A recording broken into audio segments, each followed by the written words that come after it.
Bonjour à tous, bonjour et comme on est en janvier, eh bien bonne année à tous. Je vous souhaite le meilleur pour cette année, en espérant qu'elle soit plus agréable que les précédentes, notamment au niveau sanitaire où on passe partout sans toujours comprendre, mais en subissant. Voilà. Donc j'espère pour vous que tant au niveau professionnel que bien évidemment au niveau personnel, vous aurez de bons moments où on pourra retrouver cette légèreté qui nous manque tant. Voilà, je reviens vers vous donc mi-janvier là pour aborder quelques sujets là que j'ai pu observer, lire, découvrir sur les réseaux sociaux, sur les écrits et produits par des spécialistes de notre discipline, donc de l'EPS, et sur lesquels je voudrais réagir. Bon, première chose, je suis toujours surpris quand je vois des tribunes qui sont produites et qui sont diffusées dans la presse, notamment dans la presse comme les journaux comme Le Monde, après repris par le Café Pédagogique, nos trois collègues parisiens qui écrivent des choses très intéressantes, certes, mais sur lesquelles on n'est pas, en tout cas je ne suis pas nécessairement d'accord, euh, diffusent ça comme une tribune liée à l'EPS. On a eu la même avec la nomination d'Olivier Giraud à la tête de l'UNSS. Voilà, les réactions sont faites et sont diffusées comme si elles représentaient la doxa professionnelle, comme si tous les enseignants d'EPS pensaient la même chose au même moment sur le même sujet. D'abord, ce serait étonnant, ensuite, ce serait triste, et puis surtout, c'est faux. Voilà, donc je suis surpris, je suis très étonné de voir que on est associés tous dans ce discours à ce courant de pensée. Là, c'était en l'occurrence, le dernier, c'était sur les fonctions de l'association sportive. Moi, par exemple, je ne suis pas du tout d'accord avec ce qui est écrit.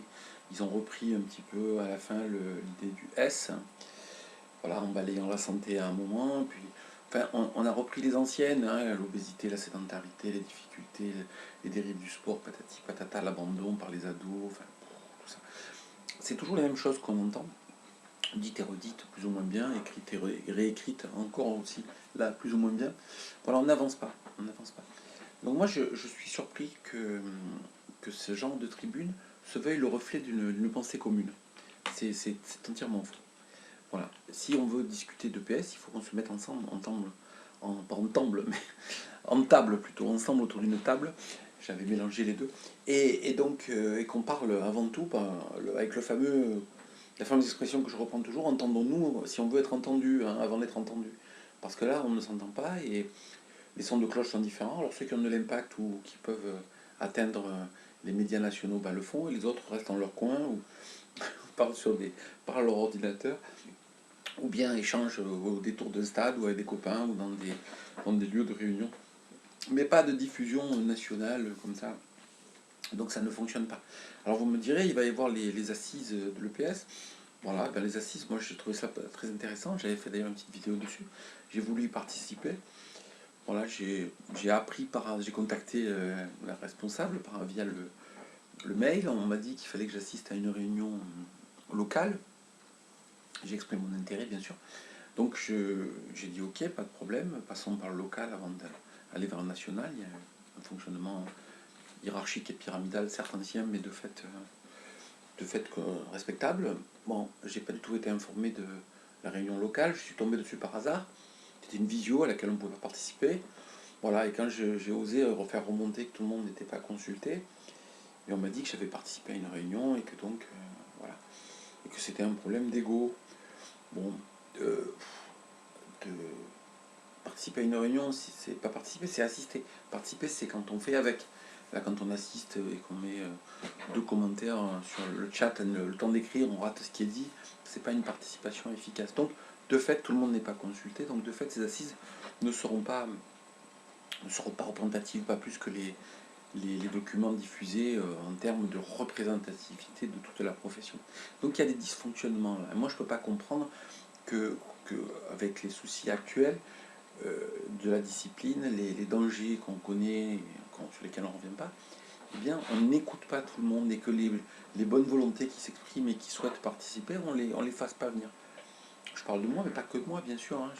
Moi, mon objectif, c'est pas du tout d'imposer une façon de faire, c'est de proposer ma, ma vision des choses pour qu'elle soit discutée, remise en question. Voilà. Et à aucun moment, je veux un leadership quelconque sur quoi que ce soit, Dieu merci. Non, non, Dieu m'en préserve plutôt. Voilà, donc, non, non, mais je veux juste pouvoir discuter. Mais là, on est dans une confrontation, dans une absence de confrontation.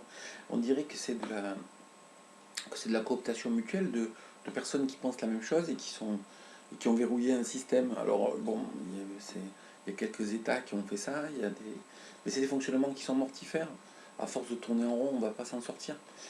Pas plus en essayant d'être à la mode, hein, parce que je vois la réaction de Didier Delinière suite au texte de Guillaume Ditch sur l'évolution de la discipline des JO de 1896 jusqu'à voilà, de Coubertin jusqu'au métaverse, avec tout ce qui est virtuel. Voilà, est-ce que l'évolution de l'EPS va vers là-dedans. Je suis d'accord avec Didier Delinière, pas du tout, quoi. Enfin, moi, pas du tout. On est à l'opposé de ça, même. Enfin, ma représentation, moi, elle est à l'opposé de ça. Et ce qu'il faut dire, c'est qu'à force de vouloir être dans l'air du temps, on finit feuille morte, quoi. Hein. Donc, on est balayé par le vent. Et une discipline qui veut à tout prix être dans l'air du temps, up-to-date, branché, enfin, tout ce qu'on veut, qui veut ça, qui veut montrer à quel point elle est à la mode, eh bien, elle meurt. Elle meurt. Hein, parce que la mode, ça change. Ouais, la discipline, elle ne changera pas. Et ça reprend tout à fait mon texte que j'avais appelé la petite digression sur l'ES, où la guerre du S n'aura pas lieu, c'est-à-dire que cette vassalisation permanente de l'EPS ne la sert pas, elle la dessert. Et quand on se vassalise, quand le seigneur auquel on est vassalisé perd son pouvoir ou son château fort ou son fief, eh bien on disparaît avec lui. Ou alors on s'acoquine, on s'associe avec le nouveau et on s'inféode au nouveau. Et on n'existe pas. Donc l'EPS doit se libérer, se déganguer et ne plus se vassaliser. Que ce soit au sport, à la santé, à la société ou au virtuel. Enfin, l'EPS, elle a son existence propre, elle n'a pas du tout besoin d'être associée comme si elle avait besoin d'une bouée pour flotter. Quoi. L'EPS, c'est nager. C'est nager. Hein. Voilà, le savoir nager de l'EPS n'est plus approuvé, c'est une discipline scolaire depuis longtemps, donc stop d'être obligé de se rattacher à autre chose pour exister. Et puis c'est pas en se rattachant à divers phénomènes à la mode qu'on va être plus pertinent.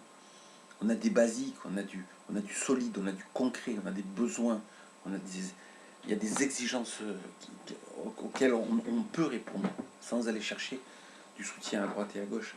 Je ne comprends pas, moi, que toutes ces prises de position, même si elles sont populaires et si elles sont diffusées, aient plus d'impact que les réflexions des collègues.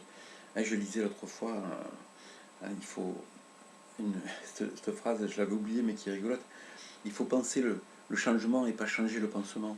Parce que de fait, là, on change le pansement. On change le pansement sur une jambe ou un os qui est abîmé ou cassé, ou en tout cas fragilisé. Voilà, nous, il faut penser le changement. Penser, c'est important, penser la discipline. On ne la pense pas du tout assez. Donc je reviens sur ça. Quand le texte que je citais au début, c'est celui sur l'AS. Donc l'AS n'est pas là pour faire des champions. Tout ça parce qu'on a nommé un champion olympique à la tête de l'UNSS. Bon, déjà, plusieurs choses.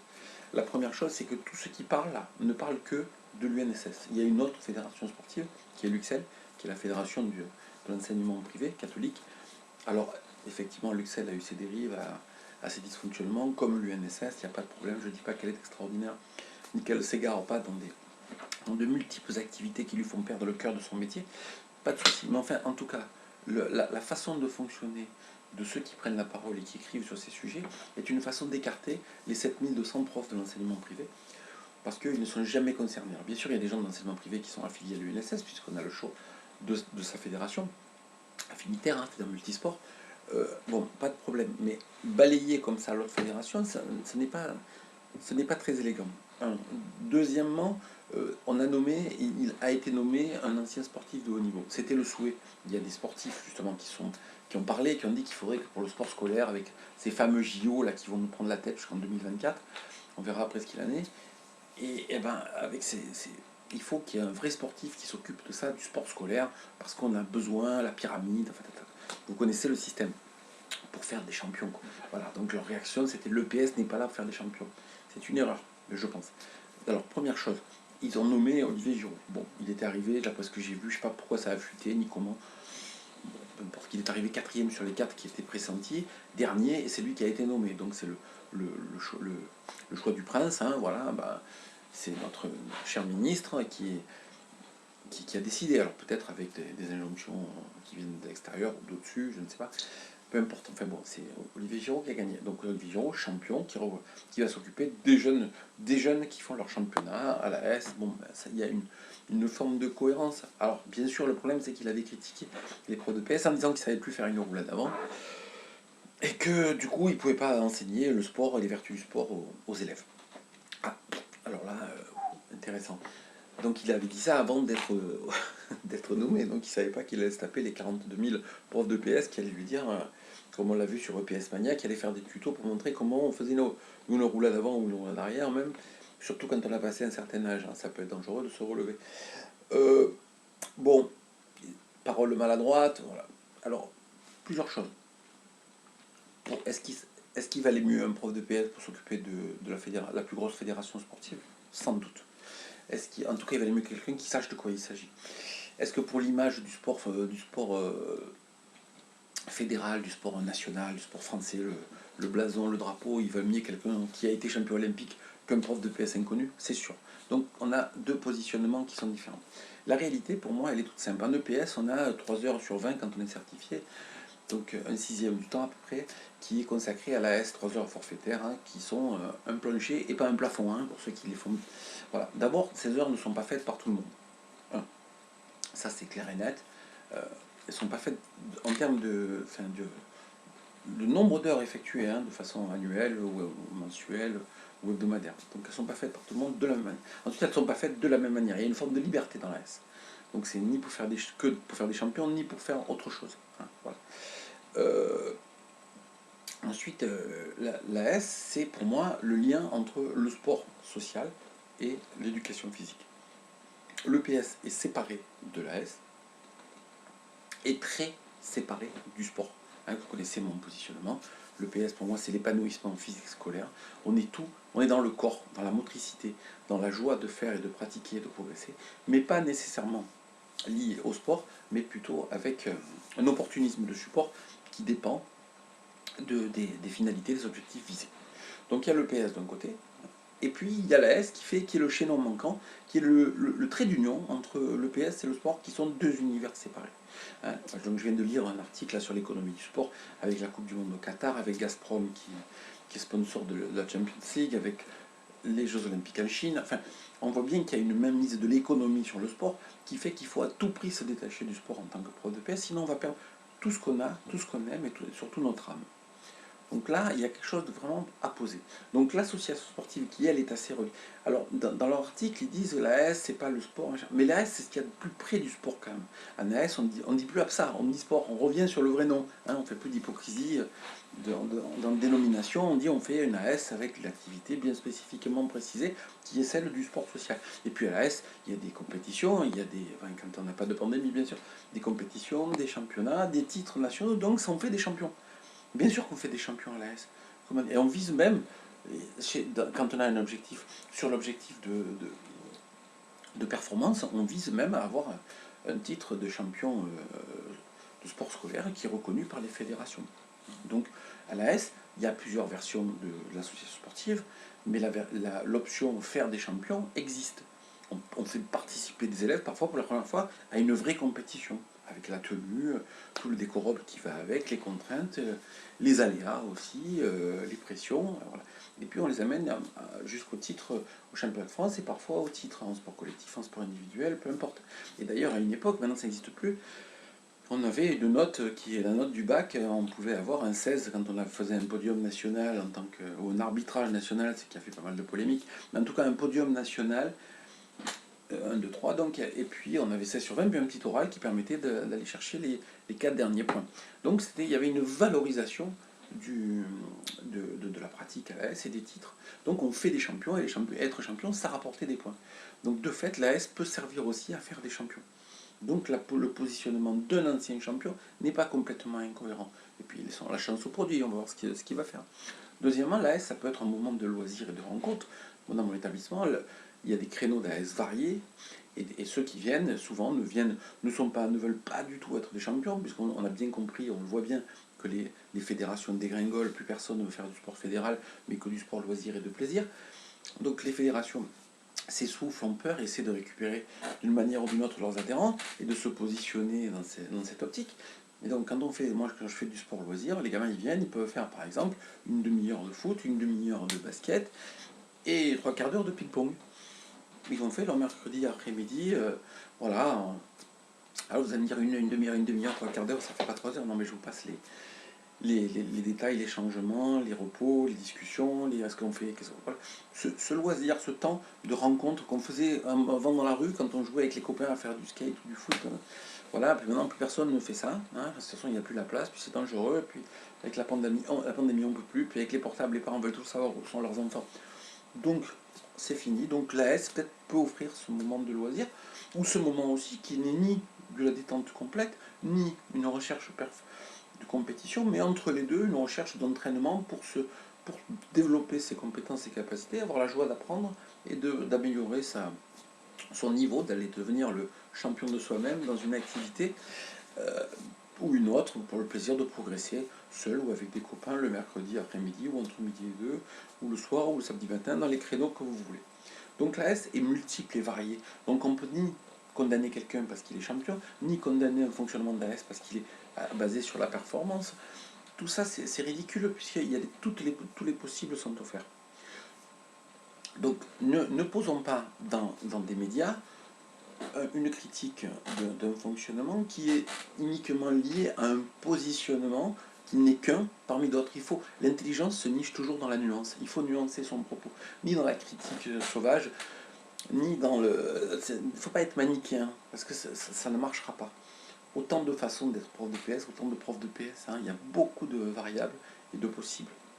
Donc, offrons-nous la possibilité, le choix, la chance de pouvoir faire à notre façon, en fonction de nos élèves, de notre projet, des élèves qu'on connaît, de ce qu'on veut pour eux, de bien, de ce qui nous plaît à nous, et de notre façon d'envisager la S. Et là, on aura des multiples. Donc il n'y en a pas qu'un qui peut se positionner, se pavaner dans la presse en disant voilà ce qu'est la S, et voilà ce qu'elle doit être, et voilà ce qu'elle ne doit pas être.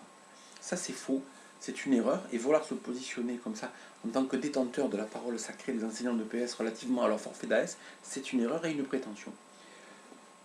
Ensuite, l'air du temps, je vous disais, donc, à vouloir passer du sport physique au sport virtuel, là, on s'égare complètement, hein, des pratiques complètement surréalistes, via ordinateur, e-sport, ça existe, pas de problème, ça existe, mais c'est pas du tout ça. Enfin, personnellement, c'est pas du tout ça qui m'intéresse. Avec les soucis actuels, le e-sport, pour moi, c'est vraiment c'est passer à côté, c'est vraiment faire un déni de la compréhension du corps des adolescents. Voilà. Si ils passent leur vie sur du numérique, on leur en met plein la gueule à l'école, encore les tablettes, le numérique, enfin c'est terrible. À nous surtout. Hein, retrouvons la motricité, le mouvement, les joies du corps, la joie d'apprendre en bougeant et ensemble, à faire des projets communs et à le monter, à les animer, à aller au bout. Hein, à faire ensemble. Le PS c'est un temps de partage, c'est pas un temps solitaire, derrière un clavier ou un écran. Hein, quand même il faut bien se le mettre en tête ça. Voilà. Donc, ces trois choses sur lesquelles je voulais revenir, les assises auxquelles, bon, finalement, j'en ai parlé avec certains qui m'ont répondu clairement que ceux qui n'avaient pas l'idéologie voulue ou souhaitée ne seraient pas les bienvenus, c'est bien dommage.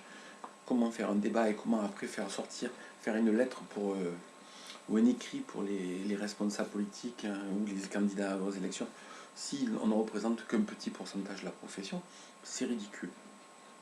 Deux, il n'y a pas qu'un seul fonctionnement dans l'association sportive, mais il y en a plusieurs. Donc on ne peut pas écrire au nom de tous et on ne peut pas critiquer une personne qui vient d'arriver. Le choix est politique, le choix est stratégique, on l'a compris. Mais expliquons-nous, mais pour s'expliquer, il faudrait qu'on se dise entre nous comment ça fonctionne et ce qu'on veut. Et comme ça n'est pas le cas, eh bien certains expliquent plus vite avant d'autres en positionnant leur point de vue. Voilà, c'est surtout une façon de râler contre le fait du prince et ses nominations qui nous échappent complètement. 3. Le PS ne sera jamais une virtualité, une discipline numérique et numérisé. Le numérique, c'est très dangereux à l'EPS. Je vous rappelle ma devise toujours, numérique, très bon esclave et mauvais maître. La discipline, donc notre discipline est en danger si elle se cantonne dans un fonctionnement qui vraiment ne satisferait personne. Voilà, ces 3 points, donc, pour signaler et préciser ma pensée sur tout ça, c'est-à-dire que on devrait se réunir, parler et échanger, surtout si on n'est pas d'accord, parce que ce qui fait l'intérêt d'une discussion et d'une délibération, c'est vraiment qu'on ne soit pas d'accord. C'est de la différence que jaillit la lumière, parce que si on est tous dans le même sens, on va pas aller très loin, et en plus, on va vite s'ennuyer. Un, deux, arrêtons de tout critiquer et de se positionner comme les détenteurs comme des sachants. Voilà. Nous ne sommes pas des sachants, nous sommes des cherchants. Nous proposons, nous cherchons. Nous cherchons et nous proposons aux autres. Mais ce qui est intéressant, c'est de pouvoir justement proposer. C'est aller chercher dans l'altérité ce qui peut m'obliger ou obliger les autres, ou obliger certains, à aller plus loin. Que quelqu'un vienne nous montrer les limites de notre raisonnement. C'est ça, penser ensemble. Penser ensemble, penser le PS et penser le changement, c'est vraiment dans cette optique-là qu'il faut le mettre en place. C'est-à-dire se confronter pour faire sortir, pour le bien commun de la discipline, ce qu'il y a de meilleur. Et pas imposer une idée, voire qui devient vite une idéologie, quand elle est unique et qu'elle émane d'un seul courant de pensée. Voilà, donc l'EPS n'est pas virtuel, l'AS n'est pas qu'une seule façon, il n'y a pas qu'une seule façon de faire de l'AS, il y en a plusieurs. Et puis, les assises, enfin, si on veut que la discipline évolue, bouge, il faut y associer tout le monde. Privé, public, jeunes, vieux, ceux qui ont envie, ceux qui n'ont pas envie, ceux qui n'ont plus envie, mais on comprendra peut-être pourquoi si on leur demande, et ainsi de suite. Parce que, à faire, où on fait corps, pour travailler le corps, où on fait corps, notre corporation, notre groupement professionnel fait ensemble et il sera entendu, ou alors chacun va essayer de tirer de son côté, et finalement ce seront soit les mieux placés, soit les plus grandes gueules qui s'en sortiront, et comme d'habitude, il y en a qui se sentiront exclus, et quand ils se sentent exclus, qu'est-ce qui se passe? Ils se désintéressent, ils se désengagent, et ils trouvent d'autres passions que celles qui les a amenés là-dedans. Voilà, et un prof qui n'est plus passionné, il est rarement passionnant. Voilà, donc bon, si on veut que ça fonctionne bien, je pense qu'il faut qu'on soit unis.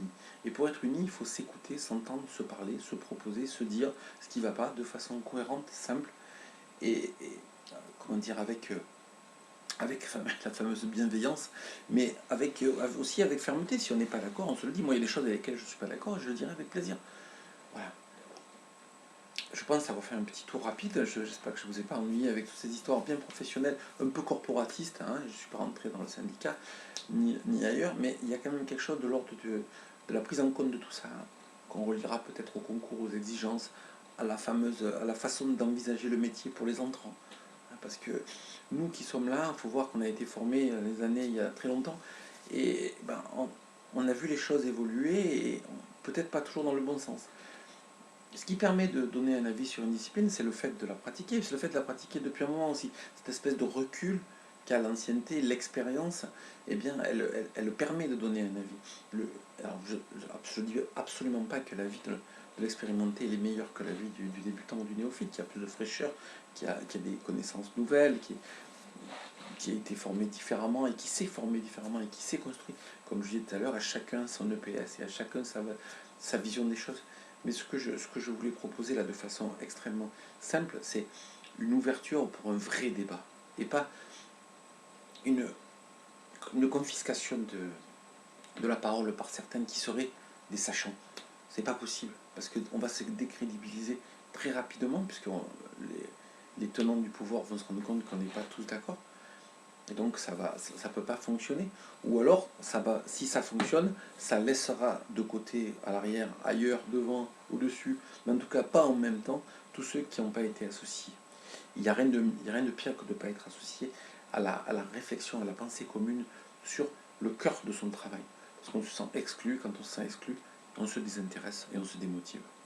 Voilà, j'espère que ces quelques phrases permettront à tout le monde de proposer une avancée commune pour le bien commun de la discipline. Personne n'a raison, personne ne sait tout, personne n'a tout compris.